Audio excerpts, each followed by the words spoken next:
All right, guys, we are back, and I'm loving the fact that the Mets are up 7-0 and Joe Ross got rocked. Sorry, Sherman. But let's go ahead and jump to the next matchup, and it was the highlighted matchup of the week, the premier matchup, shall we say. Jimmy Dunlap raising the Titanic now, facing off against Jose Told the Story, Chris Levy. This one was really close, Benny. It was an 11-9 final with Chris getting the win here. Chris wins by a run, 2 homers, and an RBI. Jimmy wins by a steal, 6 ticks on the batting average, and a relief appearance, and they tied in doubles. I'm seeing a lot of ties and doubles this week, interestingly enough. For Chris on his bench this week, he goes 9 for 39, 231 batting average, 4 runs, 2 doubles, a homer, 4 RBIs, 2 walks, and 10 strikeouts. The 2 doubles obviously play.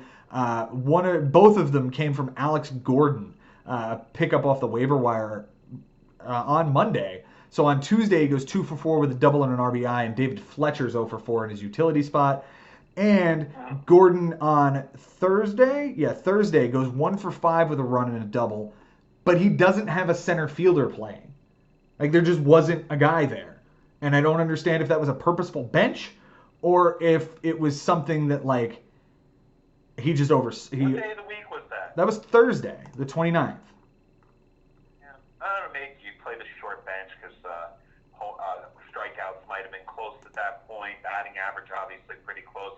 It's when you mentioned, like, these moves where Fletcher was in there and he had a bad day and it could have been somebody else. That's the difference between batting average when the difference, it was only 6. It was 275 to 269. Yeah. So pretty darn close there. Really just one good day versus one bad day from either of the players on either of these teams. That would have made the difference. The home runs, you mentioned that there was 2 on the bench from Chris? Just 1. Just 1. Okay. And if that could have been squeezed in there, it just would have protected. Chris wins RBIs by 1 anyway. Yep. It's just like, boom, there's the other one that's just a little bit insurance. But I mean, if it didn't play, it didn't play. But just the batting average possibility, like you said, the doubles, sure. But I guess Chris did what he had to do basically in this matchup, right? Because I understand that, my God, it looked really like it was going to be much worse. Chris had a pretty solid lead, and Jimmy was texting me thinking, like, this might be the end. And I said, still early. Still a couple of days.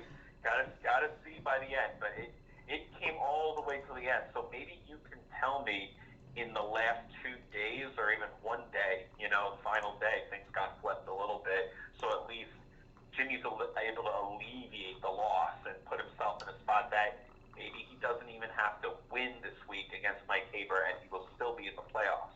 Well, I mean, Jimmy was able to tie up doubles, getting 3 on Sunday, where Chris only got 1. However, Chris flipped runs where he got 5 and Jimmy only got 1. Jimmy gets another triple. That doesn't matter. Jimmy actually. Average. I guess he had a better hitting day. 286 to 243. That's the other category that Jimmy does take. From there. Yep. Stolen base? Was there a steal in there? Nothing. Actually, Jimmy did have a steal on Sunday as well. That came from Tommy Edman. All right, so he found it. I mean, he loses the category of runs, but he wins average, and he wins steals, and he ties doubles. Yep. So at the end, it looks like a better result. Yep. Yeah, it certainly comes much closer. For Chris this week on his bench, 9 for 30. Oh, I already did that. What the hell am I doing? Roster moves this week. Looks like Jimmy did a lot to try to get his pitching categories, and it certainly shows when he pitched to 84 innings and 87 strikeouts with 13 relief appearances. Again, a very if I am so bold, a very Joe Schubert type week. You're winning innings, you're winning strikeouts, you're winning relief appearances, but you're trying to get to wins. He doesn't get to the wins category as often as I'm sure he would have liked.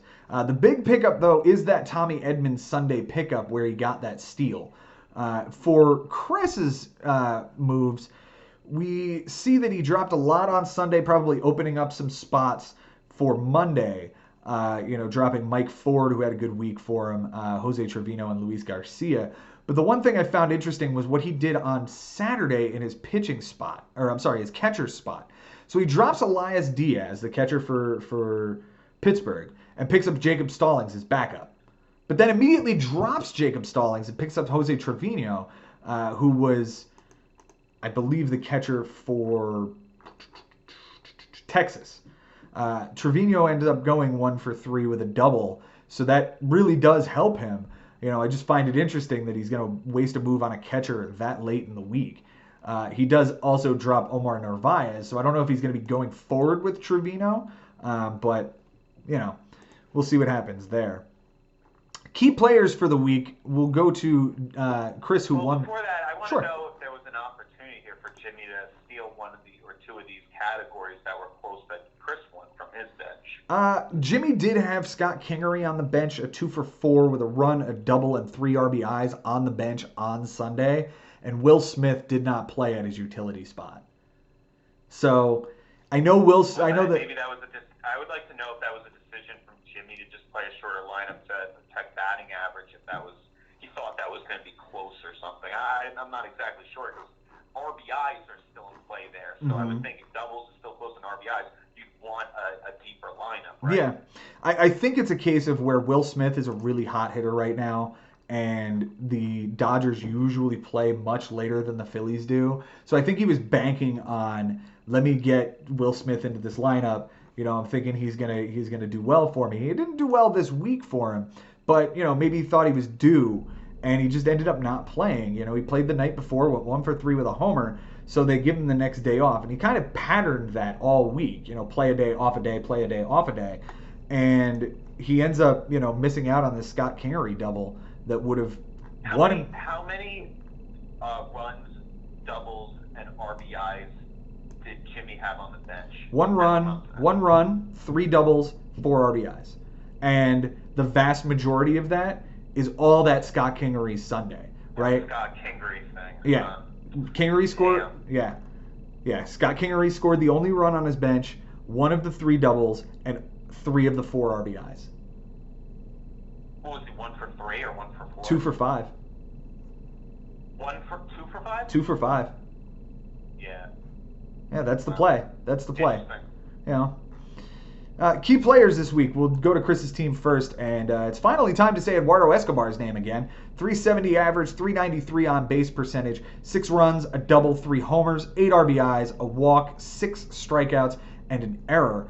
Aristides Aquino, the rookie sensation from Cincinnati, 241 average, 313 on base percentage, 4 runs, a double, 2 homers, 7 RBIs, a steal, 3 walks, 6 strikeouts, and an error. The RBIs are the big thing there, especially when he wins that by 1, along with the 4 runs, giving him a win there. And finally, Mike Ford, the 3rd or 4th first baseman in the Yankees organization, if you include like Edwin Encarnacion, Luke Voit, Greg Bird. Like, this dude is well down in the pecking order, and it's just a testament to the Yankees' depth and the way they find something out of nothing. Look at this dude's line. I heard this guy speak, and he just seemed like a pretty mature, beyond his years guy. Yeah. And just the way that he was taught, the way he expresses is like, my coaches said that I was good. My coaches always said that I was an extremely good hitter comparatively. So, I just, he's a confident guy. Mm-hmm. What pickup by Chris? Is this a guy I was tempted to pick up? For you to get a pickup, someone like that, this far into the season, and Chris ends up winning home runs by 2. He ends up winning RBIs by 1. I mean, this might be the reason that Chris Lippy gets in the playoffs this year, because he picked up Mike Ford on a Tuesday or a Wednesday, whatever it is, Joe. Yeah, he picked up, actually it was on Monday. It was on Monday, he picked up Mike Ford, and 313 average. This is my guy for the week. Yeah, 313 average, 353 on base, 3 runs, he won that by 1. 1 double, he tied that category. 3 homers, he won that by 2. 4 RBIs, he won that by 1. A walk, 2 strikeouts, and an error. I mean, that's everything you can ask for from that guy. Right. Pitching-wise, he got an unbelievable performance from Steven Strasburg. 8 innings, a shutout ball, a win, 14 strikeouts, and a .25 whip. Josh Hader, Chris talked about him last week when he was on the show. Josh Hader has been up and down this year, but this is the good Josh Hader. 3 relief appearances, 4 2/3 innings, 2 saves, 7 strikeouts, and 0.21 whip. You face 14 batters and you strike out half of them. Absolutely fantastic. That is another start in his repertoire when he gets that kind of start. Archie Bradley, another guy we talked about last week with him. 4 relief appearances, 4 innings, a win, and 3 saves. He got some sort of stat every single time he came into the game. And it's no surprise, Chris won the saves category by 3. Archie Bradley is the reason why. A walk, 5 strikeouts, 2.25 ERA, and 1 WHIP. Just a fantastic week for him, pitching-wise. He pitched to a 2.82 ERA, went 5-1, a 1.06 WHIP. Kept his homers and walks down. Like we said, Jimmy didn't pitch all that well, but you still have to do your job too. You still have to keep your guys, minimize the damage that your pitchers give up. For Jimmy this week, Colton Wong, 600 average, 692 on base, 2 runs, a double, 2 triples, 3 RBIs, a steal, 3 walks, 3 strikeouts. Jimmy won the triples category going away. He won steals by 1. This guy was a huge part of that. Alex Bregman. Do you know how many at-bats he had by chance? It was a short week for him. So 4, 10, 4, 16. 16 at-bats, 3, 6, 9, 10. He went 10 for 16 this week. Jeez. Yeah, 10 for 16, 2 doubles, 3 triples, just ridiculous. Just ridiculous. Long. I mean, because it's like, that's a guy that he was started hot, and then he just became what he always was. Yeah. Basically. But he's got a triple today. Play him every day if you're Mike Schilt right now, right? Yeah. Is he in Jimmy's lineup today? He is, and he's tripled again. That's 3 days in a row with triples. Oh my God. Yeah. He had one on Saturday, one on Sunday, and hits one today, and drives in a run with it. Yeah. Just, this guy's on fire. Talk about taking the hot hand and running with it, man. This is just crazy. Yeah. Alex Bregman had hot hands this week as well. 435 average, 500 on base, 7 runs, 3 doubles, 4 RBIs, 4 walks, 3 strikeouts. Jimmy ties doubles. He keeps runs and RBIs really, really close. I guess you kind of wish that somewhere in there Bregman could have hit a homer, because then you're getting a run, then you're getting an RBI, and you're tying those categories, and it's a different story. Give the guy a break. Right? Yeah. I mean, hell, take a homer from anybody at this point. Max Kepler, another guy that has been big on Jimmy's team this year, 333 average, 467 on base, 4 runs, 2 doubles, a homer, 2 RBIs, 3 walks, and a strikeout. Pitching for him this week, it wasn't very good, but the guys I want to highlight have, other things aside from what they did this week. Let's hit on Brad Hand first. 2 relief appearances, all clean, 2 saves. He tried to keep it close with saves, just couldn't keep up with Chris this week. Michael Wacha was probably his best start this week. He streamed him 7 innings, 2 homers, 2 walks, 7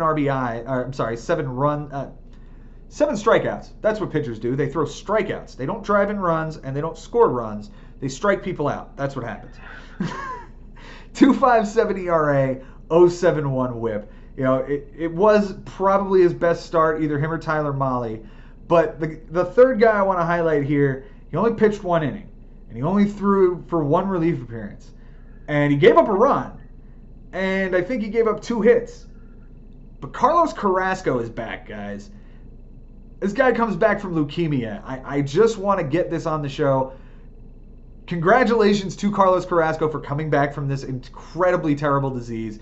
To be able to, so fast, to come back this quick, to be able to help his team down the stretch is enormous. When he went down with a blood condition, I don't think I said it on the show, but I remember texting you, Benny. I was like, this sounds like leukemia. This sounds bad. You said it right on this show, and I thought it was a very a very bold call by you to think that it could be this. I mean, it was actually an amazing prediction. Yeah. Think about, but it's horrible. It's horrible. You had to deal with it. It's like you said. I give him a lot of credit. I couldn't imagine what it's like. And just think, if Carlos Carrasco is going to be, he's obviously not stretched out to be a starter, and they've got 5 decent starters right now. But imagine what you do when you plug Carlos Carrasco in front of Brad Hand now. You know, this all of a sudden makes Cleveland a very dangerous team coming down to the final weeks of the season here, and it's going to be interesting to see how Terry Francona plays it. For these guys going forward, I mean, this was one of those weeks where I wished that one of the two of them blew the other out so that the standings weren't as murky as they are. But these guys are right behind me in the standings. You know, I'm at 13.5 back. Jimmy's at 14.5 back. Chris sits 15 back. So the three of us are sitting there, 2 spots, 3 managers, a game and a half. Yeah, this is one of the best fantasy matchups. I mean, maybe we might say of all time. Yeah. Because it's just like, I think, I don't know exactly, you would know better of if they both maxed out their moves or not, but they threw haymakers at each other, and it was just like they were just going for it with little categories here and there, so many close ones. With the fact that Jimmy won by relief appearance makes me wonder, like, there might have been a shot where Chris could have used one of the moves to go get a reliever, try to tie that category. Who knows, you know? But I'm just saying, this is just, what a battle by 2 guys that have been working so hard all year, and it's just like, you kind of can liken it to a game where, like, this team scores 3, then the next team scores 5 in the bottom of the inning, and then they just go, like, back and forth, and it's a slugfest. And it ends up being a close game. It doesn't end up being a blowout because, like, in a lot of, you know, baseball games where, you know, slugfest, it ends up somehow ending up being like a 1-run game. Yeah. To hit on your question about the moves, Jimmy used 12, Chris used 10. So, I mean, it was, you know, they used every single move they needed to, obviously, but they didn't max out here toward the end of the week. I'm sure they could have because, again, Chris dropped 3 guys on Sunday, probably making room for whatever he did today, but I'm sure he probably could have made room. Maybe there was one that no guys that they were willing to drop down the stretch. Sure. You know, if we're looking at 1-game play-in games, which is basically what this is now, I get Mike Sherman.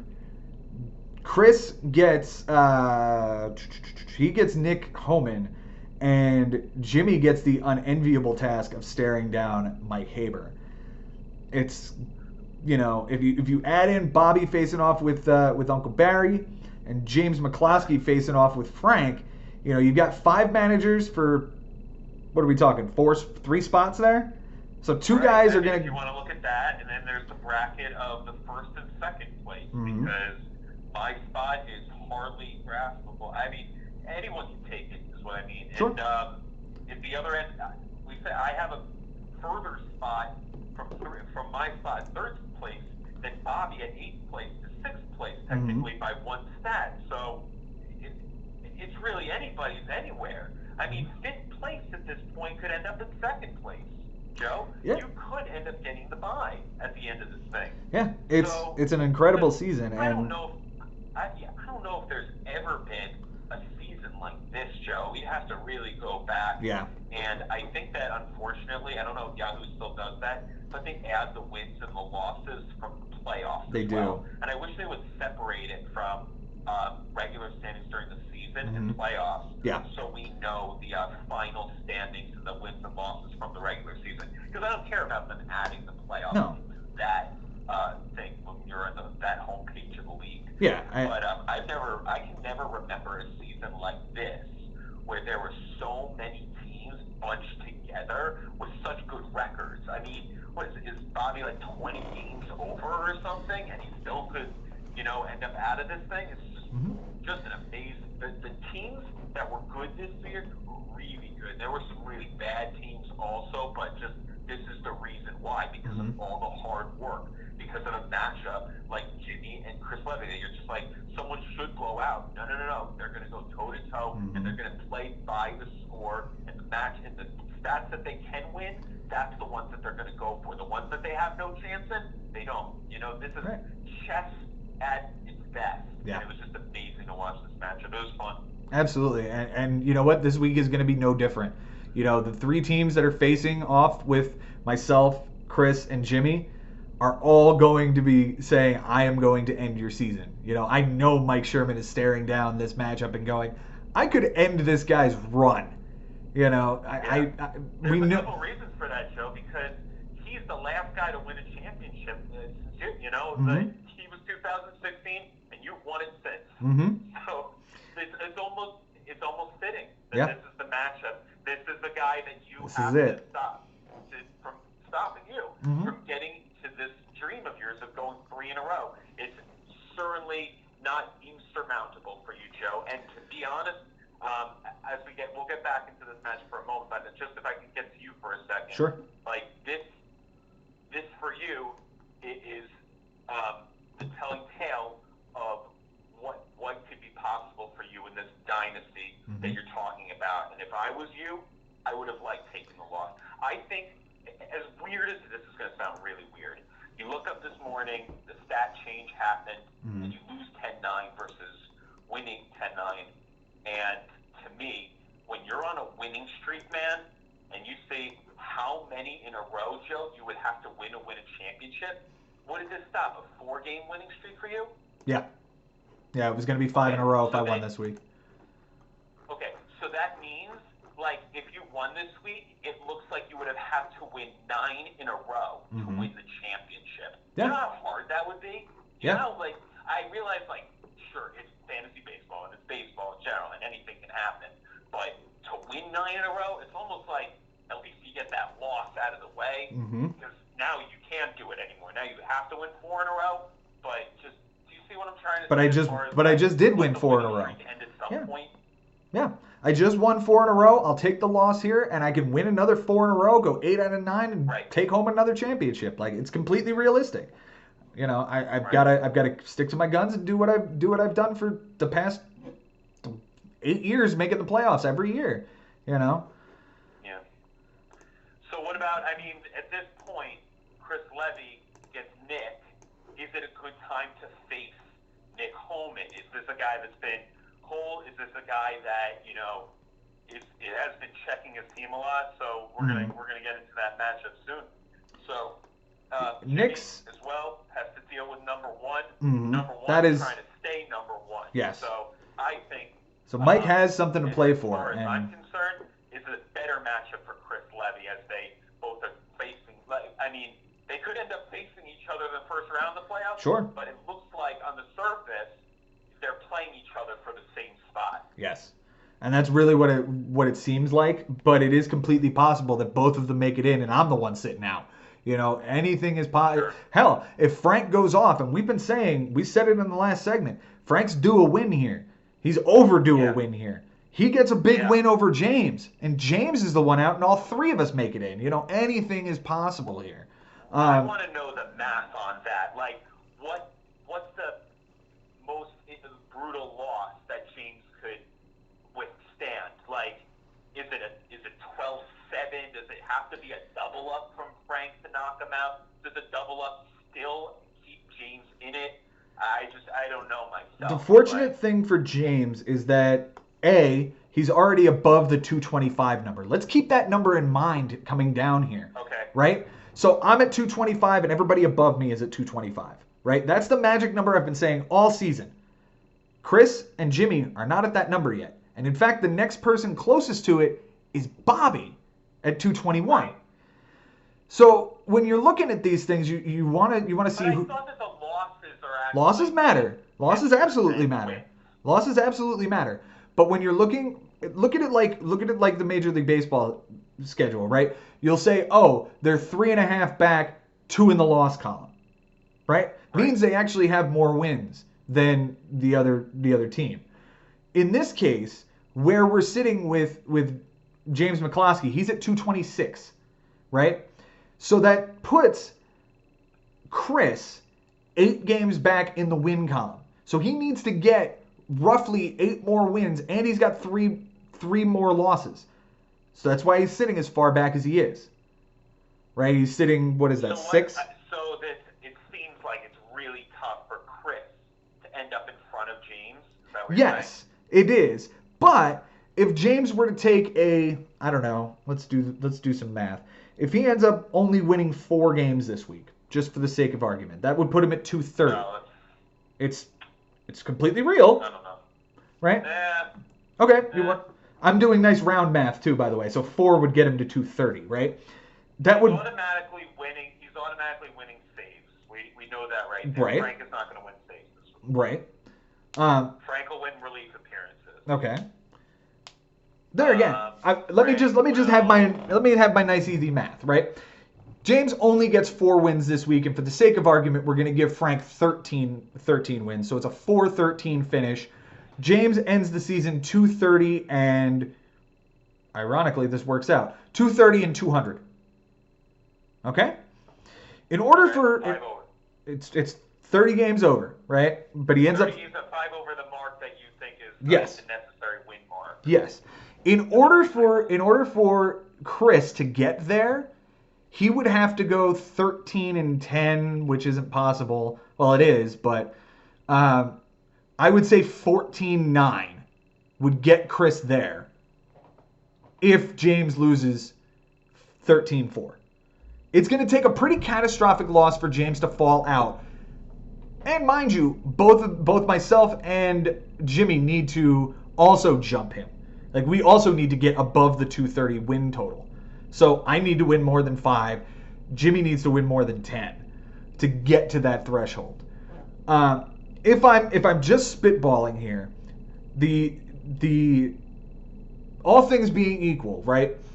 James McCloskey ties Frank 10-10. All right? He's 236 and 197. That absolutely gets him in. I think if James gets to 232, he's in. 233, he's in. Right? That's 6 or 7 wins this week. That's all he needs to get 7? in. I would say 7 is safe, 6 is questionable, but by and large, like, it would take something catastrophic to knock him out. And I know Frank's going to go for it. Right? Frank is going to try to make this happen. But a 6 or 7 category win puts James in. For me, I'm already at 225. I'm not saying I can't win if I get shut out. I'm in. I'm not. But I could win. Look, the last 5 weeks. The last 5 weeks is a perfect indicator. 10, 10, 10, 11, 11, and 9. I'm right in line with that. If I get that, I'm in. Unless, by some stroke of magic, actually, no, I'm in if that happens. If I do another 500 week, I'm in. Chris would have to... Under, you might be out, though. Even, like, I think a 10-9 loss, you might get back. I might. Do well. Yeah, I if might. Jimmy wins 12-8, and if Chris Levy wins 12-8, and you lose 10-9, I think you're out. I very well might be. The thing about Chris, though, is that he's sitting at 218 wins. And he's got a whole lot... How many less losses does he have than you? 3. No, yeah, I think you're in a pretty good spot. I'm in a pretty good spot because now this is a situation where you asked earlier, does me having more ties benefit me or hinder me against Jason? And I told you this is a situation where more ties actually helps you. This is a situation where more ties for Chris actually hinders him. Because this is a case where if he were to have, more wins, if he were sitting at 220 and 190 or 219 and 190, he'd be sitting there tied with Jimmy in 6th place. This is a case where he has so many ties that they're actually pulling away from his win total. And in order for him to get to 225, he already has to get 7 wins just to get to 225. And then we're talking, okay, where are you going from there? If he gets 12 wins, he sits at 230. Well, that's 5 wins for me. That's 4 wins for James McCloskey. It's a very tall task to get 12 and then improve on that. For Chris rather, at the end of the day, Chris just needs to jump Jimmy. That's all it's going to take. It's a half a game. And have a better week than Jimmy has this week. That's it. Everything else after that is gravy. And if I have a shit week, I fall out. And both of them get in. But for James McCloskey, it'll take a catastrophic week for him not to get in. For me, it'll probably take a shit week, call it 6-12, 11-7, something bad like that. Only. Only. Right? I probably have to win, but I need to keep 500. 500 is the goal. For Jimmy and Chris, beat the other guy. That's it. Yeah. You know what's going to be the most fascinating thing that happens? You guys using your last 4 or 5 moves, because that could be the last 4 or 5 of your season. I mean, yeah. You might be dropping some of the craziest players that you never thought that you'd have to drop, and that you wish you didn't have to drop, because there you are thinking, like, I need every stat right now or I'm out of this thing. Yeah. So you guys you might have to drop a guy that you drafted that's been so strong because he's not playing on Sunday. It's your last one. I don't know. Like, I know what I would do. I'd be playing like there is no tomorrow. Absolutely. On Sunday, that's you guys are going to have to click that stat tracker and be looking as everything changes. You jump to the 6. If you drop out of the 7, it's 4 o'clock. All those 4 o'clock games, you drop your guys. You have the roster spot available. You pick up that third baseman spot or whatever it is that you need. That might blow your batting average, but might get you the run that ties. I mean, I cannot imagine what might go down this weekend, especially on Sunday. I'm really excited. Just for example, and I know it is 12:45 Pacific time on Monday afternoon. Do you know who the 6th team is right now? If it were to end right this second. Oh my God! I don't. The thing is, Joe, I don't care because one pitcher's pitching, the other guy hasn't thrown anybody. I mean, it just doesn't. Is it Bobby? It is Bobby. Yeah, I mean, that was a guess just because, like, it doesn't. Bobby needs a lot. We'll get into Bobby in a little bit. But Bobby needs a lot to break right. Bobby needs a lot to break right. Let's go ahead and jump to one of these teams we've been talking about. It's James McCloskey taking on Josh Haber. He gets a really good win here. It's 15-6. Yeah. I cannot wait. It's 15-6 win for James McCloskey. Close categories this week. James wins by a homer, 2 steals, 2 saves, a home run given up by a pitcher, and .12 on the ERA. Josh wins by 2 1/3 innings, a win, a loss, and 3 strikeouts. They did not tie. For James this week on his bench, it was 13 for 54. That's a .241 average, 5 runs, 5 doubles, a homer, 2 RBIs, a steal, 3 walks, 16 strikeouts, 2 errors. None of that plays. He doesn't get enough RBIs to win that category. That's the only offensive category he won by that he could have changed. He also lost strikeouts, but those two, that's the only category that matters, and he won everything else offensively. His moves this week, he made some real savvy moves. You like the Miguel Cabrera move. He picked up Justin Upton. It's kind of mirroring you. But another week and another player bites the dust for James for the season. This time it's the Kansas City Royals starter Brad Keller, who's been really good for him this year. It's just another guy that just bites the dust on him. He now won't make another start. Looks like they're capping his innings here. He's at 165 1/3. This is probably the ace of the Royals organization going forward.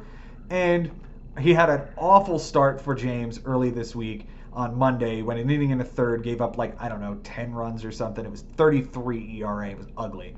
And they're like, yeah, that's it. You're done. You've hit a wall. Otherwise, the one move he did make late that may have really swung the tide here was Brad Miller's pickup on Sunday. He picked up Brad Miller, the utility player for Philly. And the guy got into the game, went 2 for 4 with a run, a double, a homer, and an RBI, and a strikeout. He won homers by 1. That's the homer. He picked him up on Sunday. Huge. Absolutely enormous. Yeah, and the Cody Bellinger tying the game. Yep. That he actually came up in the freaking 9th inning. Yep. With 1 out and tied that game. The one that eventually Jock Peterson hit the game winning. You get the save from Baez. All that crazy stuff happens as a result. But, to me, look at that pickup. But I'm really just looking at one thing, and it's the one thing that, has been the thing that we've talked about so many weeks for Josh. It is. And when you talk about, like schedule, when you were, that's something that you kind of went through when we were talking about the race, the awesome race that was going on. I mean, it's funny now we're talking like we were talking about it like 6 weeks ago, Joe. Yep. So now here we are at that point, and like that ends up maybe being the difference between a guy making the playoffs and not making the playoffs. So when you talk about like schedule, I'm always thinking in my head things like this. Not necessarily playing a guy like Frank that's going to use all his moves, that's going to be checking on the hour, basically, his team. You know which managers I'm talking about. Yeah. The guys that have less ads on the year, the two least amounts. I'm off the top. I know James Santangelo is number one, but I would think Josh Haber is number two. He is. And it's just that, you know, that occasional, like, just need to adjust the team. Just need to play the guy that's starting today versus the guy that's benched.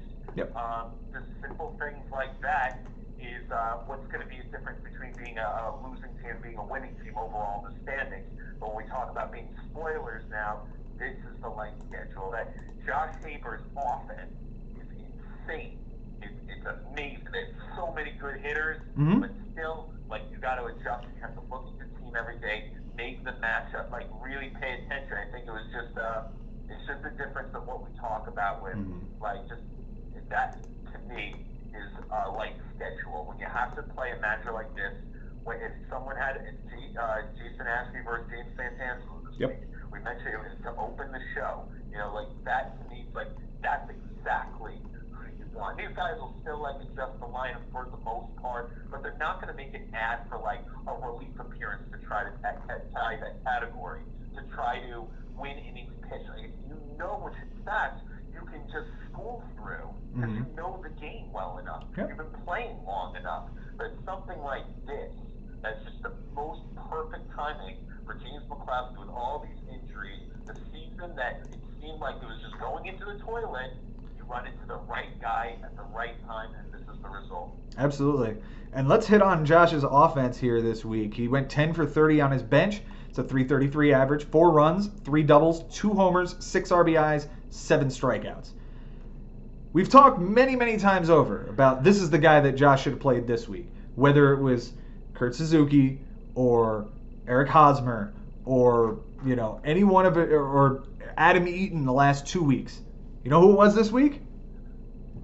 A.J. Pollock. 3 separate days, A.J. Pollock gives him stats all over the bench.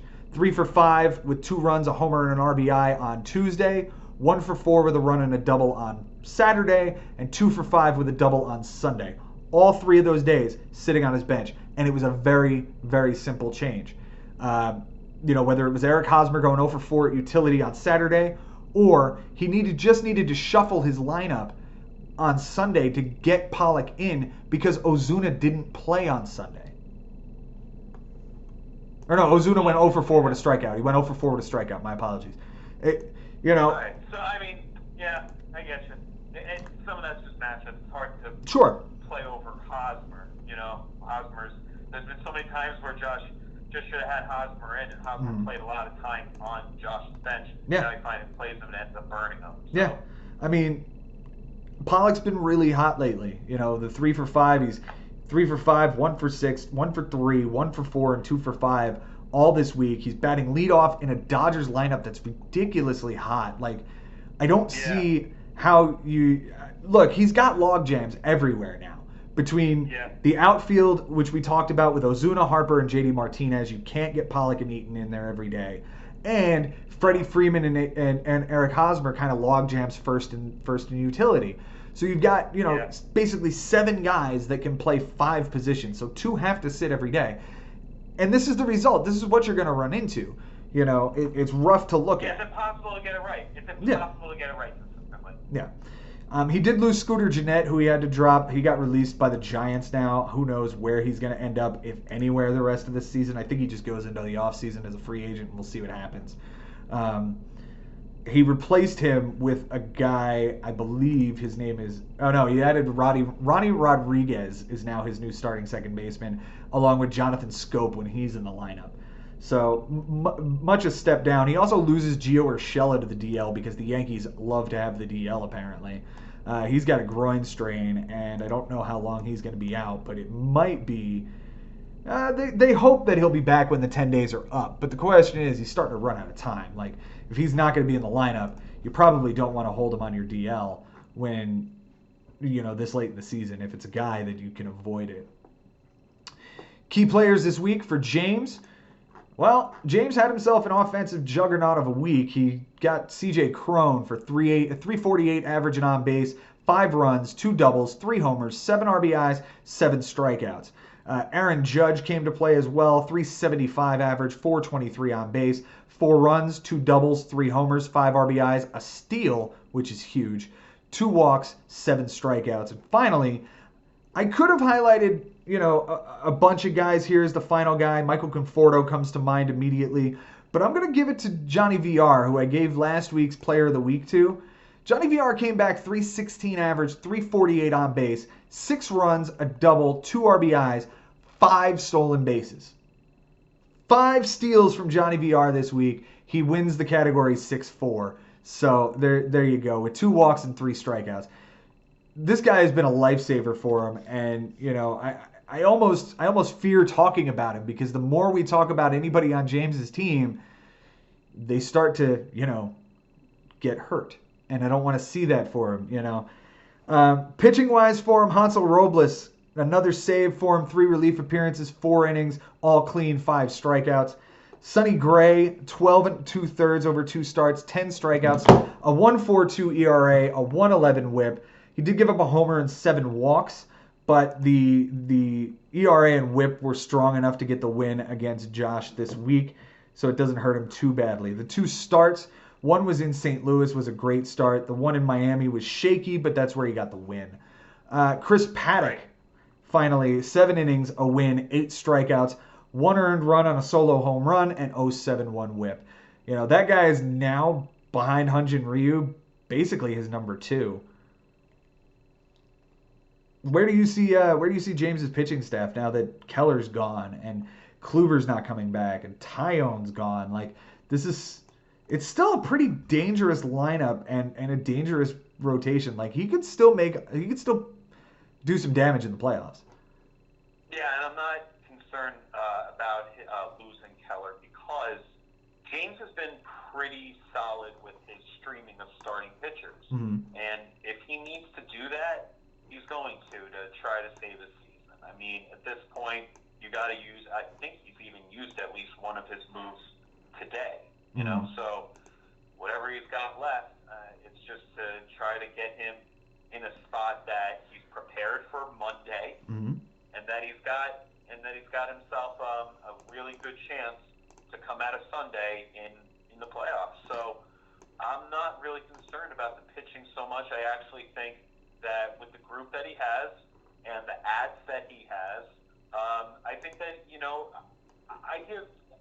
I feel like because of the Suzuki benching today, that would have tied home runs instead of James winning that category. Right. And last week with Baez being dropped, that got the relief appearance, that would have made James lose that category versus tie that category. Mm. Those 2 categories were basically handed over by teams that really, they just don't necessarily, they're not on top of it, right, especially in the final few weeks. Mm-hmm. So when you get those handy categories, you say, like, my God, like, that might be exactly what the team needed, yep, just to get over the hump. Yep. And a 15-6 win, my God, I mean, if he's going to throw a 4.88 ERA this week, maybe he goes around the 3s next week, mm-hmm, and that's good enough to get you in the playoffs. Yep. So the guy has enough closers to obviously take Frank mm-hmm, in that category. Relief appearances, it's going to be close. I think that's going to be a close battle. I lean towards Frank. I do as well. The savviness of maybe getting that. Innings pitch, that's up in the air. Strikeouts, yeah. James probably has more strikeout guys. This is going to be a great battle. Mm-hmm. I think when we look at his offense, it's whether Judge and Bellinger can do it. Like his main guys, Cron even also, who's had a ton of home runs this year. His regular guys with the thump, if he if those hitters can match up with Frank, that's had a pretty cold offense for the last few weeks, or does Frank's team just turn it around and have one of those explosive weeks like when he almost tied the record for most home runs, right? Yeah. 1 week. Yeah. I mean, if Frank's offense comes to play, this is going to be a dangerous matchup for James, and we've been saying it, since last week. This is going to be huge. Let's go. I don't know. Do you have a personal opinion? Because at this point, I think, I realize Frank is overdue, but just look at the two rosters. It's a different dichotomy with these rosters. James has a lot more power than Mike Habers. When you're sitting there looking at Crone and Conforto, Judge, Bellinger. This is a team built to hit home runs and drive in runs. And James talked about this when he was on the show for the draft video. He focused on power because home runs will get you an RBI, a home run, and a run scored. So that's what he's going for. And your average and on base. Exactly. And he's no slouch when it comes to the doubles and the steals and even the triples category with a guy like Johnny VR or Byron Buxton who just came off the DL. These guys are all built to play the small ball as well. Yeah. Offensively, James is 12-6 in doubles this year with 3 ties. He's 14-7 in home runs. 14-5 with 2 losses in stolen bases. 12-7 in walks. On batting average, he's 12-9, and on base, he's 13-8. Yeah. 9-12 in strikeouts. Just 10-9 in RBIs. He's 10-8 in runs. Yeah. The guy is just over 500 against his opponents all season in these offensive categories. So against Frank's team that's been cold recently, it's just a matter. Is that team going to stay cold, or is this the week that they just break out and then all of a sudden James goes cold? And because we're talking about a lot of these matchups when James had other guys on his team, right? Yeah. It's like Jose Ramirez was Joey having Gallo. some really big weeks down the stretch. So the rosters were very different. Oh yeah. Oh yeah. Whether it's Joey Gallo, whether it's Jose Ramirez, whether it's any one of a number of guys that James had on his team and got hurt, his roster is completely different now. However, the idea and the philosophy behind James's team remains the same: hit for power. And when you match it up against Frank's, offensively, I lean toward James's still because it is powerful, but it does have the balance. Pitching, I like Frank being as savvy as he's been lately, especially what he talked about on Sunday where he picked up 3 Chicago Cubs relievers to get those relief appearances. That's a huge deal, and that's something that he can play on. He doesn't have the starters that James does. He certainly doesn't have a Hyun-Jin Ryu to match up there. Right. But I would lean that there could be an argument that James's 1-2 is better than Frank's 1-2, but I would argue that James's 2 through 5 are not as good as Frank's. Hyun-Jin Ryu is in a spot on his own. Rotation is better for Frank for yeah. the long haul. Yeah. And so it'll basically come down to what categories can you steal from the other. It's definitely a hitting versus pitching matchup. And don't get me wrong, Frank can absolutely turn around and go off and take half of the hitting stats. Yeah, he's got the guys to do that. Yeah. He does. It's going to be really interesting to see what happens. As it stands right now, there's not a whole. Granted, we're not even halfway through Monday, but Frank is out to an early lead. We'll see if that holds. Let's jump over to another matchup and another guy in contention. Well, do we have to do Josh's key players? Did we hit on that? Did we? Did we not? No. Okay. I don't think so. All right. Well, then let's do that. Let me jump back to that matchup though, because I jumped away from it that quickly. I can do some of it. I got JD Martinez. Harper had a good week. He had a 308 batting average, 357 on base, 8 runs, a double, 2 dingers, 5 RBIs, 2 stolen bases, 2 walks, 8 strikeouts. That's not pleasant, but it's good enough. Yep. Big week from JD Martinez. Yeah. 7 runs, 2 doubles, 3 bombs, 10 RBIs, 4 walks, 3 strikeouts, an error, 450 batting average, a 542 on base. That's huge. Just silly. Freddie Freeman doing Freddie Freeman things, as you would say.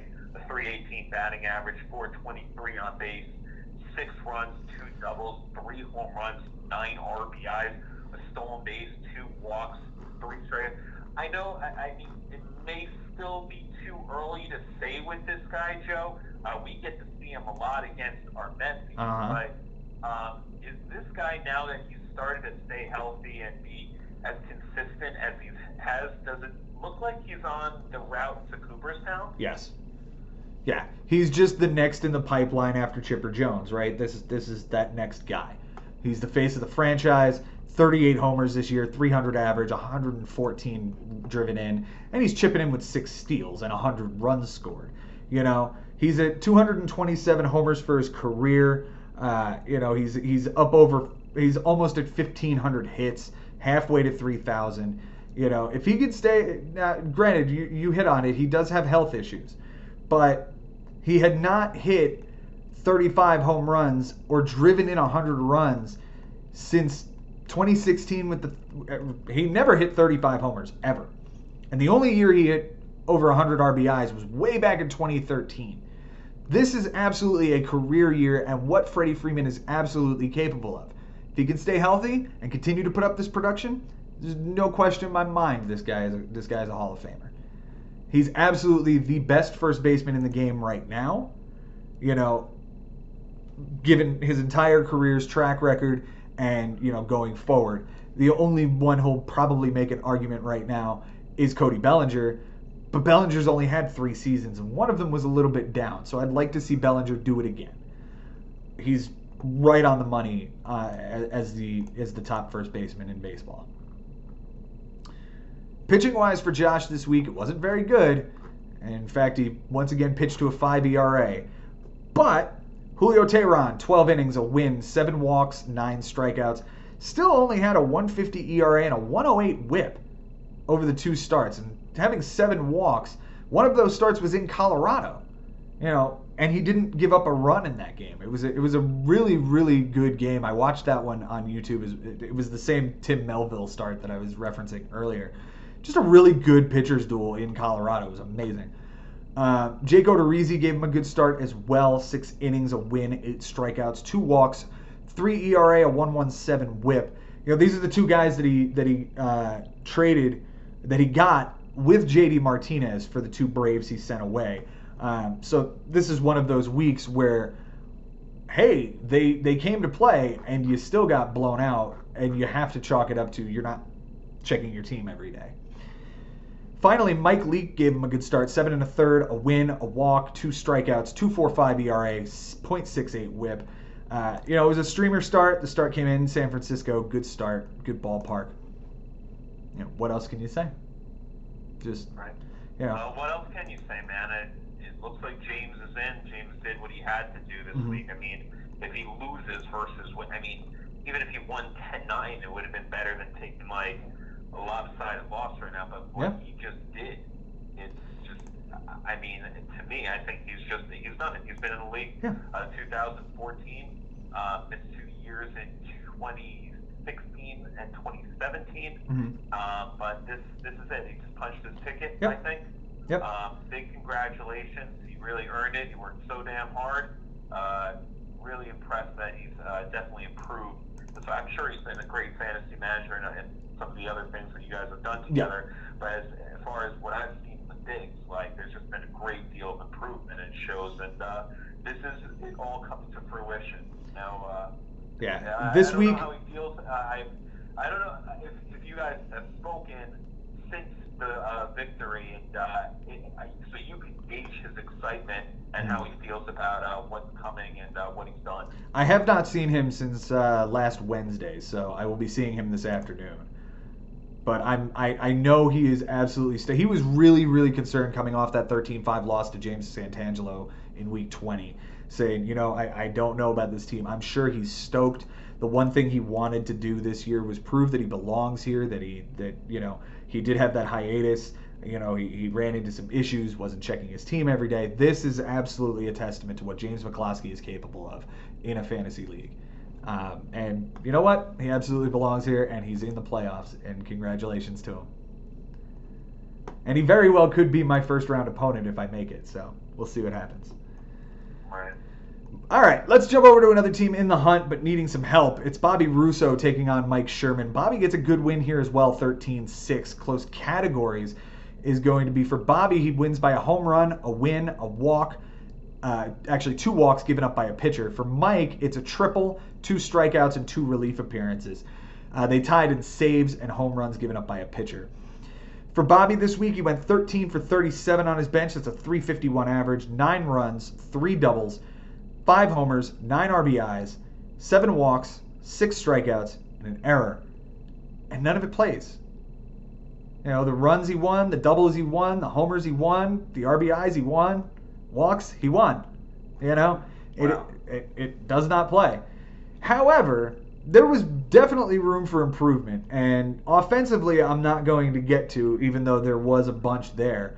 I mean, isn't there a possibility that, although we say like none of these things play, but wasn't there a point that maybe he didn't strike out that much from a couple of guys versus these guys that didn't strike out, or would that have meant that another stat like home runs, which he only won by 1? Well, the stat I mean, strikeout specifically playing these guys, right? Any of these guys that were out of the lineup that did better than the guy in the lineup. So, you know, Josh Fegley struck out once while Chirinos homered on the bench. That's 1. Colton Wong did well for him, homered on the bench. Colin Moran struck out at utility. Like, there were only like 3 spots that I saw where he would have had to be perfect to get strikeouts down. Right. And if you want to play he could have played Colin Moran at second base on Friday. Well, Colin Moran struck out twice that game as well, despite driving in a run, scoring a run, and going 2 for 5.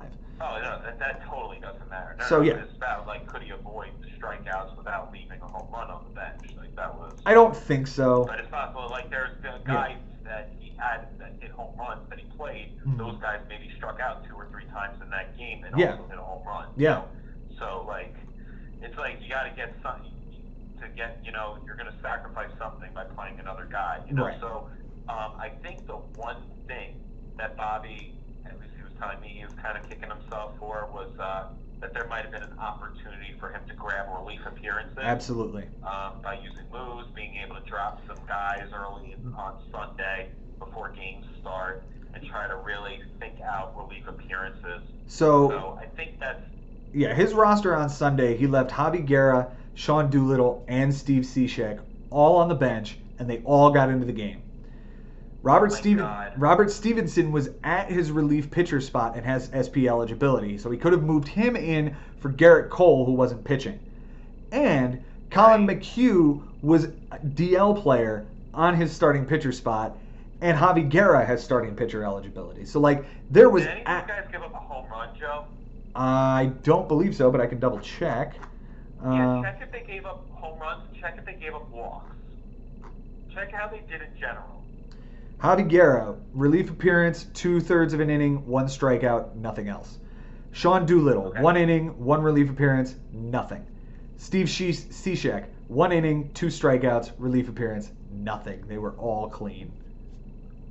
Oh my God! So then it wouldn't have shifted walks. It wouldn't have shifted because he went barely. He won walks barely, and he tied home runs given up. And all he had to do was just put those guys in, and he gets another stat. Yeah.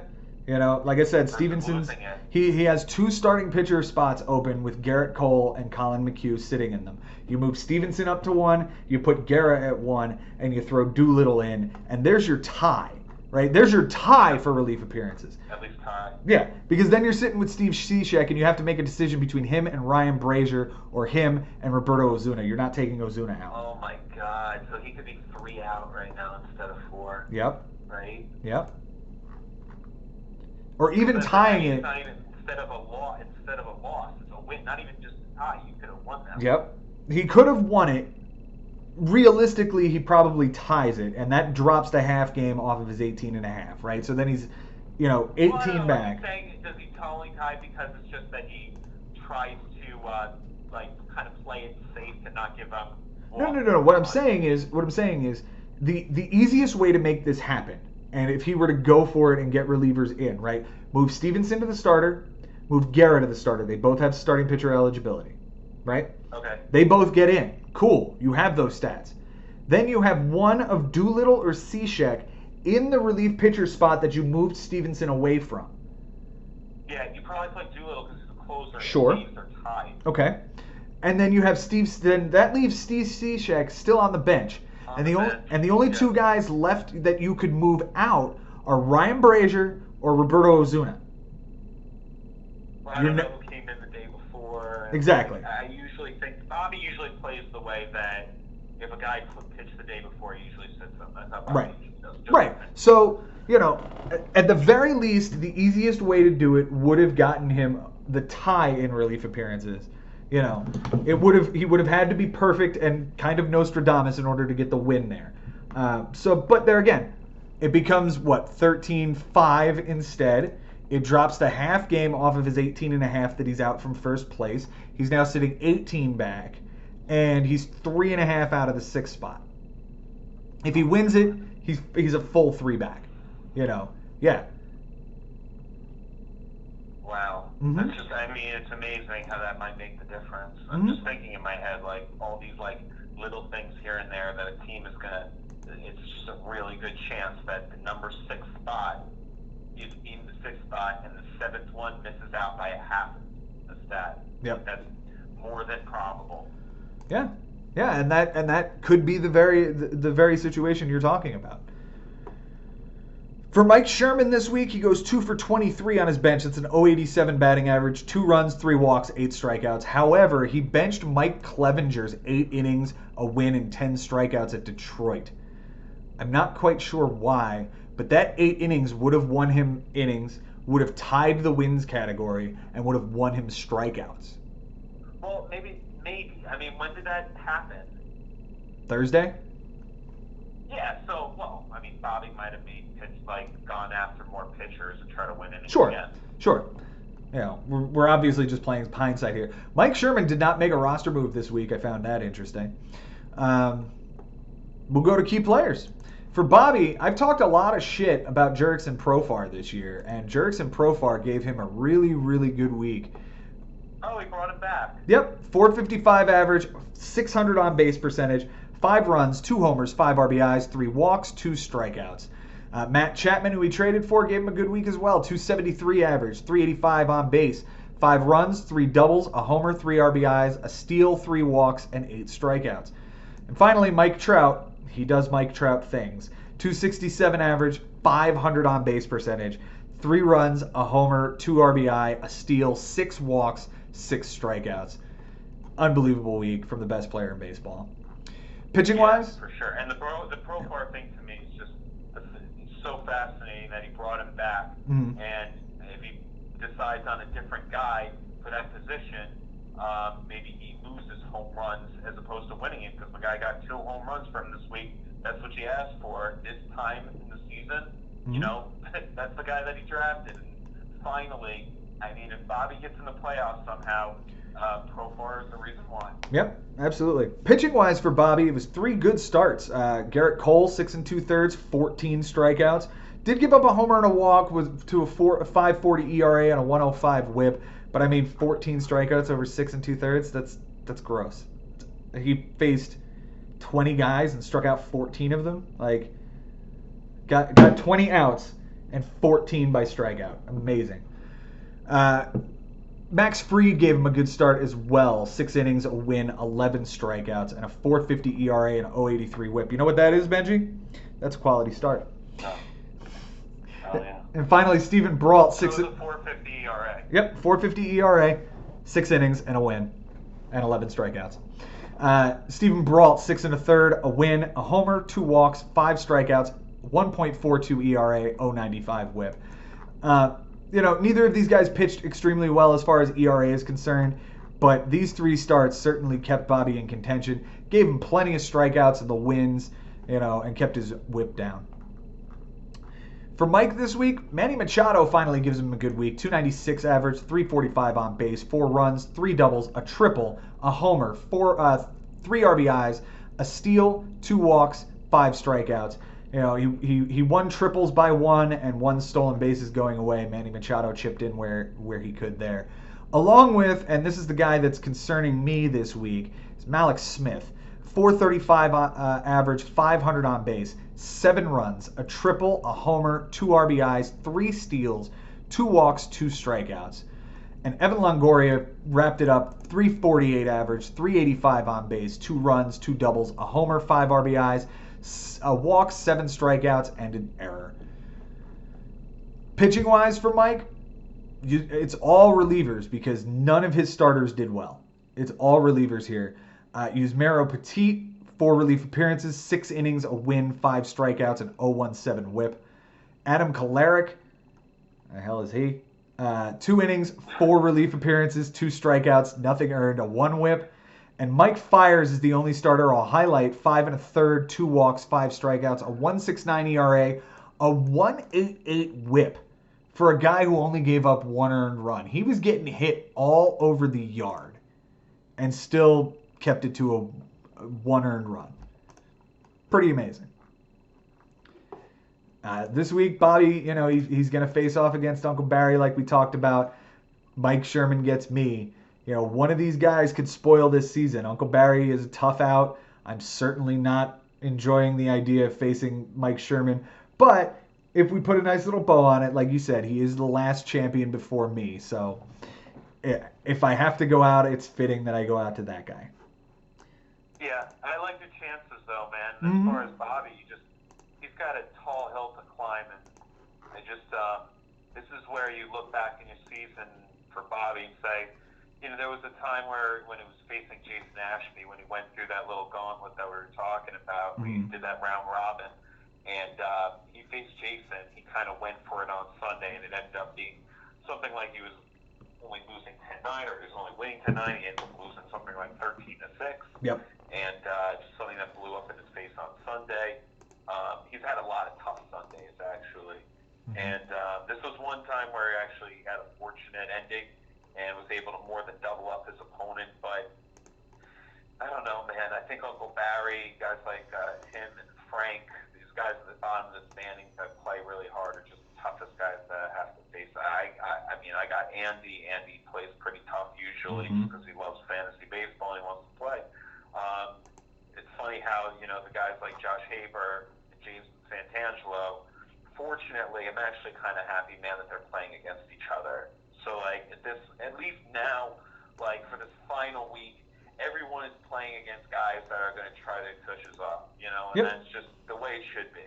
It's really apropos that, like, we'll see who's the best of the best here. Like, who really earned it, you know, and if Bobby is able to take this lopsided win against Uncle Barry and find himself in the 6th spot, then damn it, Bobby deserves to be in the playoffs. That's all there is to I was saying it a month and a half ago that if Bobby's going to make it in, he's going to have to earn it. And here it is. He's on the outside looking in. Go earn it, Bob. Go get it. Yeah. One big win. Just another 13-6 mashing like this, and one team out of you, Jimmy, and Chris failing. Something like that might be enough. Yep. Absolutely. All right. Let's jump to the matchup that... well, I hate to say it doesn't matter, but Benny, let's be real. This one doesn't matter this week. Nick Homan took on Andy Solar-Greco. Nick gets an 11-5 win. Close categories this week. Nick wins by a run, a double, and a walk given up by a pitcher. Andy I'm sorry, I have that backwards. Andy won 11-5.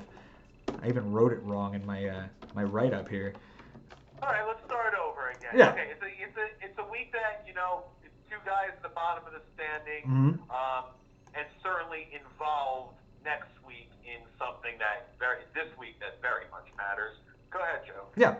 I just want to make sure that I have the rest right. Okay, Nick wins by a run, a double, and a walk given up by a pitcher. Andy wins by a stolen base, 3 ticks on the batting average, and 2 relief appearances.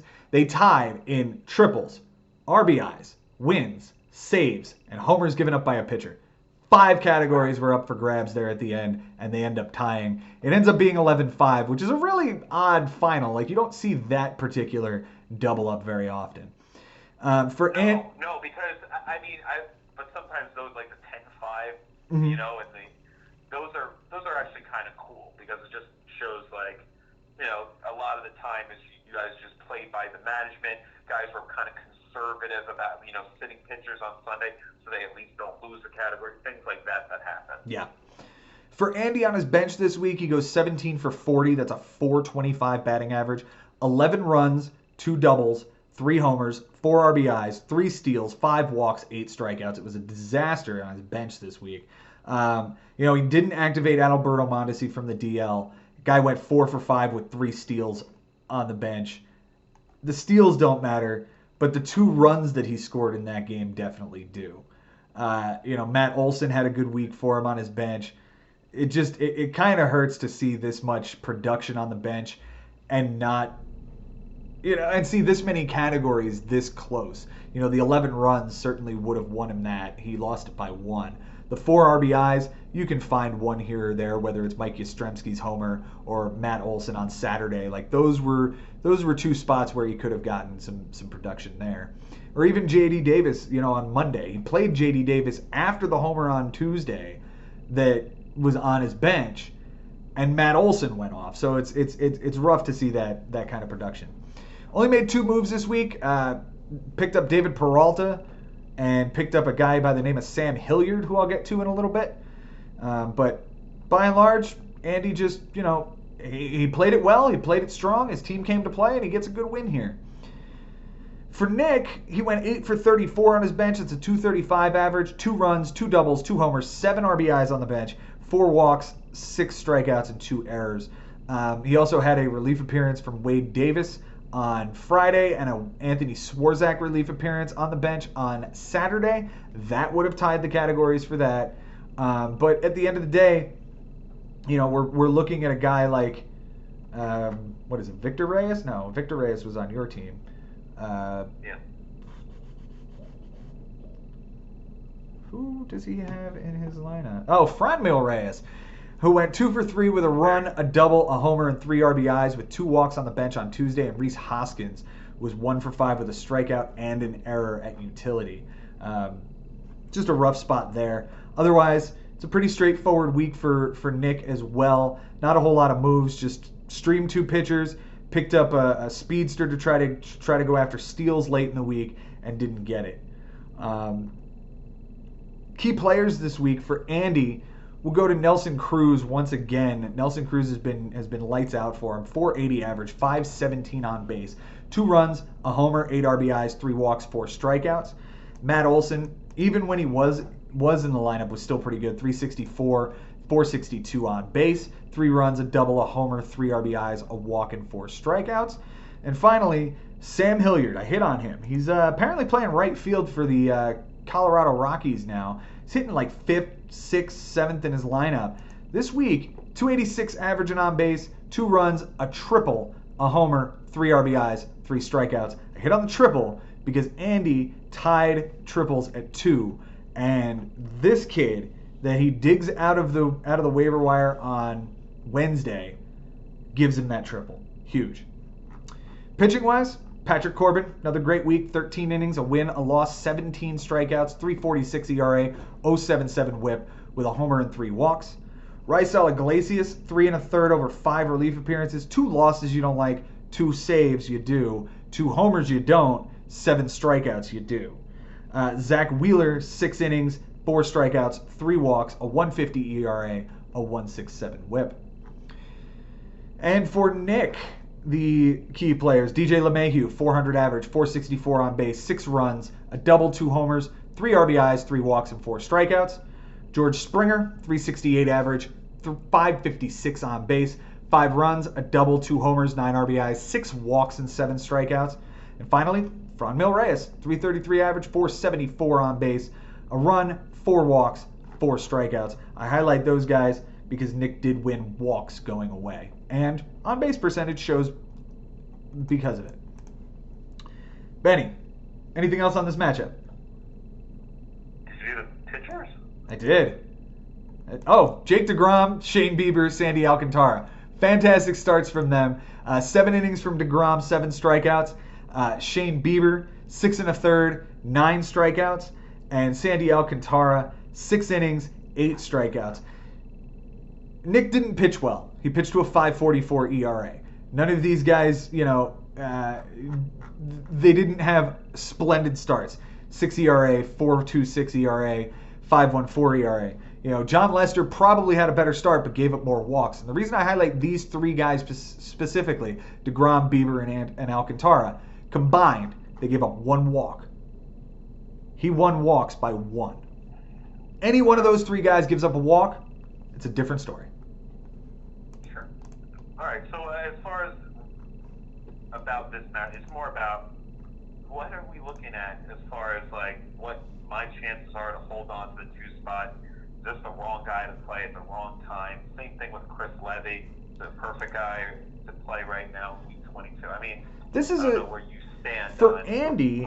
For your matchup with Andy, I look at the counting stats and I look at the average, especially offensively, because at the end of the day, your team is built pitching bullpen, right? We know what your team's gonna do, and if Andy's team of Corbin and Wheeler and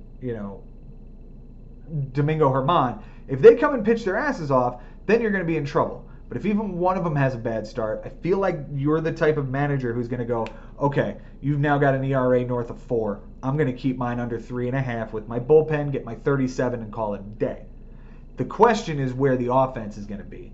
And if he has a week much like this, a 255 average, a 313 on base, 9 homers, 27 RBIs, that's a winnable week for you. Yeah, I guess. I don't know.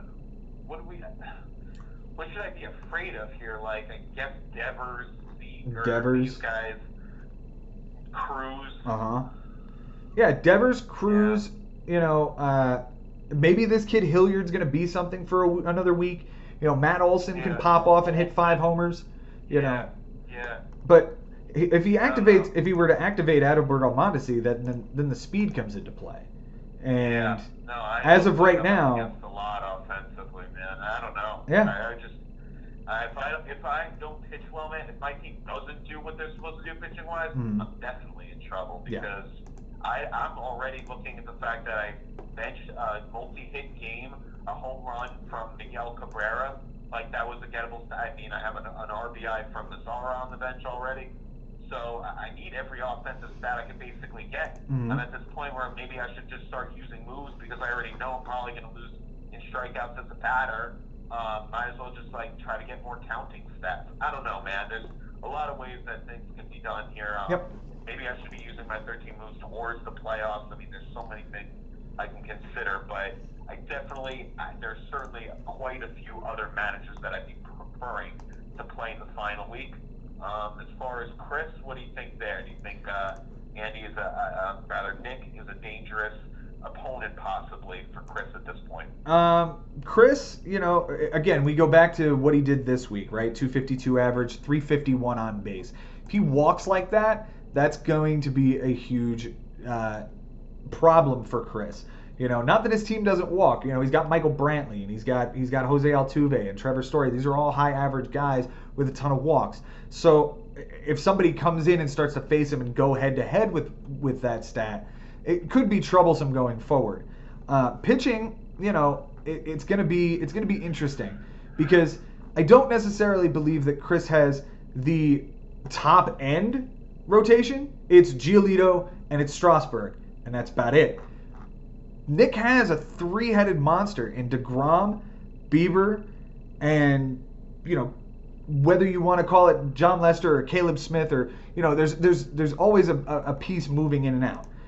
What is going on with Severino? Is he going to start anytime soon? I don't think so. So it won't matter this week. Bullpens I lean toward Chris obviously because he's got 2, 3, 4 closers. Nick, he's not losing phase, and he's probably not losing relief appearances. No. I mean, Nick has 3 closers, 2 closers in, Is Wade Davis the closer again? I don't know. Is Ken Giles healthy enough? Is Toronto going to win enough games? Like, I think this is an easier match. I think Chris matches up better against Nick than you do against Andy, if that's what we're comparing. Yeah, I agree. And that scares me because I've got Mike Sherman. So, and Chris is right there. Gonna be a really, really interesting final week with those matchups. Benny, it is about that time. It's about that time for bests and worsts of the week. Give me your best starter this week. Okay, a lot of possibilities. I could have gone towards my own team. Masahiro Tanaka had a 7 scoreless innings. Yu Darvish had a huge start for Jason. He only gave up a home run and a walk, and I think that's all he did. Maybe no other hits besides the 8th inning. Too easy for Verlander for me to go that route. So I'm actually going to mention a guy that you brought up, Steven Strasburg. For Chris Levy, that was 8 innings pitched for the win, 14 punch-outs, none earned, .25 whip.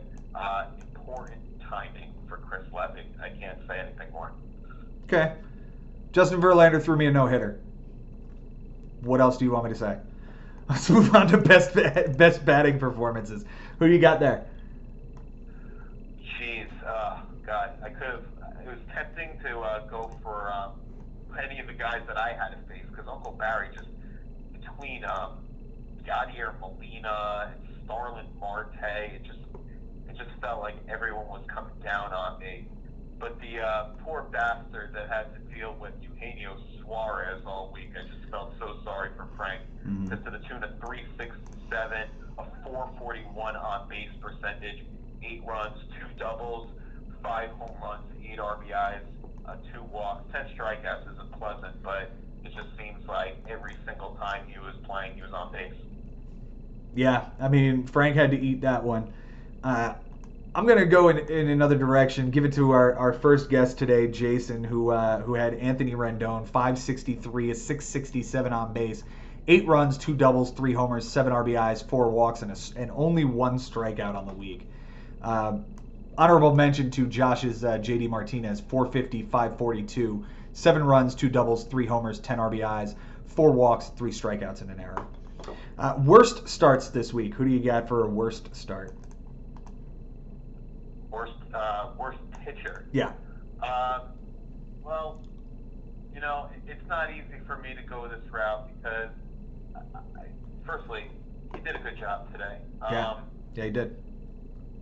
And I don't know. Firstly, we know what we're talking about, man. Like, where are you on what the Mets are doing right now? Because I know I'm not going to get it in there. So I want to know now. Like, do you believe at this point, or? I still believe. I'm still in. Why? How far back are we? What are we, like 5 now? With the wins. Yeah, I want to know what. Seriously, I'm sorry. I know we're taking away from the show, but I know I'm not going to get to it. I want to hear you say it on the air just in case it happens, so we have like a document. Listen, man, when you have a starting rotation of DeGrom, Stroman, Syndergaard, Wheeler, and Matz, you're never out.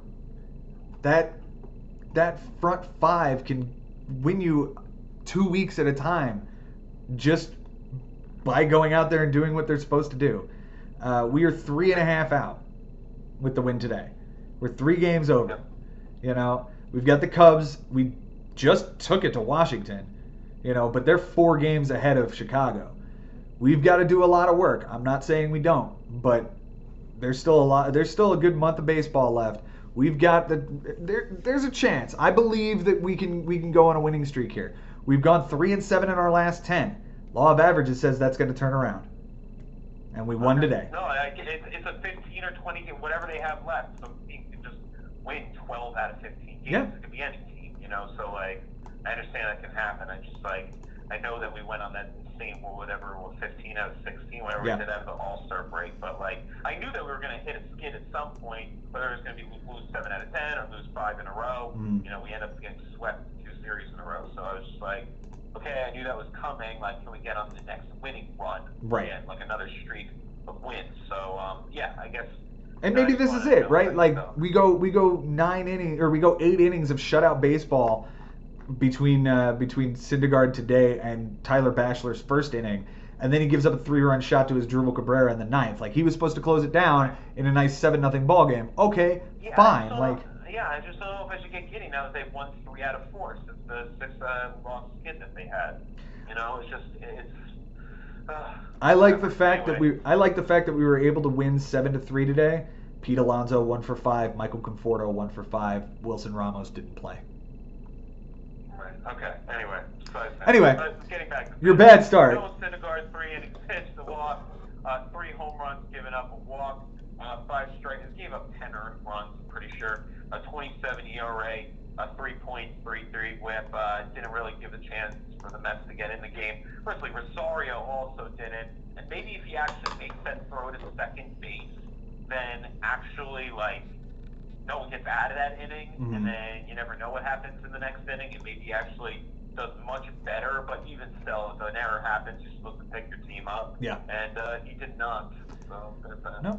I'm going to go for somebody on my team, the Tim Melville stream on Saturday against Pittsburgh. 2 innings, 5 earned, a homer, a walk, a strikeout, 22.50 ERA, 4.50 WHIP. I'll also throw one to our guest here, Frank.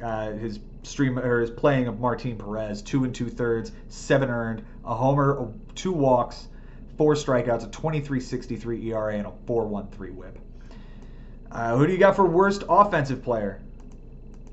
Oh, well, probably quite a few possibilities here. I'm sure you have quite a few, but I'm just going to look right at my team right now and say it's Jason Hayward. Decided to play him today over Miguel Cabrera. That's working out great. Just kidding. On this particular week 21, he goes a nice fat 0, a donut hole for 17. If you can't do the math, that's a 0 batting average. He had a .056 on base percentage, 1 run, 1 walk, 5 strikeouts. Jason Hayward, I hate you. I think you're one of the most overpaid players in baseball. You're kind of a joke. Joe Madden kind of plays you sometimes and then doesn't, and you can never really get out of the rhythm into a rhythm. I guess that's not really your fault, but it's kind of impossible to drop you when you're the leadoff hitter in the Cubs, going for the wild card spot. So, anyway, there's my rant. I'm pissed. And please, what's your worst hitting performance of the week? He's on my team. Yohan Moncada, 115 average and on base, 2 runs, an RBI, 12 fucking strikeouts. Guy just came back from an injury. He's having a breakout season, and if he was still hurt, I would have been playing this kid Luis Arraez at third base or second base, wherever I decided to play him. It would have given me a couple of stats against Ari, probably specifically on base and average, which would have helped me in the long run. Moncada being in there hurts everywhere. The strikeouts I lost by 4. The on base and average I lost. It hurts so much. He did give me 2 runs, and I won that by 2. So thanks for that. But that's about it. I love this guy, Yohan Moncada. I think he's going to be a great player this next year and beyond. This week, he really, really let me down. If I could go away from my team for one, Yasmani Grandal, 0.53 average, 280 on base, a run, a homer, 2 RBIs, 6 walks, 8 strikeouts. I think he had 3 hits on the week, and one of them was a homer. All right. And Benji, it is that time of the week. Who is your manager of the week? Well, man, I think I might break a record here, as I don't think that we've ever given either one of us has given manager of the week to someone that took a loss for the week. Okay. But I'm going to break the mold here, man. Haven't done it yet. You're my manager of the week, Joe. You handled adversity pretty damn well throughout this week. You knew that you were up against a lot, and you were facing a big hole going into even Friday, I think, even Saturday, and then slowly, I think you were down 11-8 going into Sunday. Mm-hmm. If I'm not mistaken, you can correct me, but got everything you need plus a complete game no-hitter out of Justin Verlander, and I think you earned all 9 here, mm-hmm. and that's exactly what you needed. So despite you taking the loss, you were very savvy with your pickups, and it's undeniable. You can't not notice all the effort and the fact that it's almost a shame that the stat correction happened. But again, you got to take a loss somewhere because it's so damn hard to win 9 in a row to win a championship. So, can't deny it, man. Congratulations on a good loss and maybe another trip to the playoffs. I mitigated what should have been an absolute ass kicking into just a razor thin loss. So thank you for that.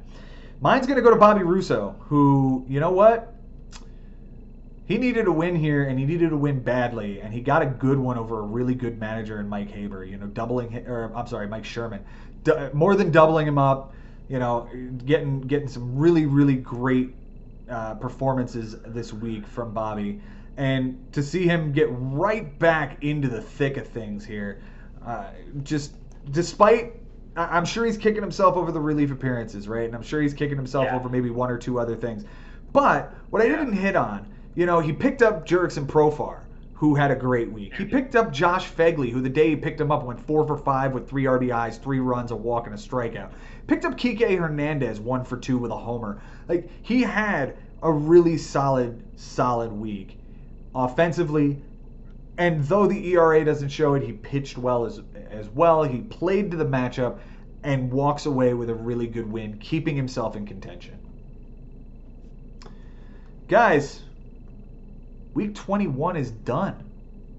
We're in the final week of the regular season. We have 4 teams this close to the playoffs, and there aren't enough seats at the table.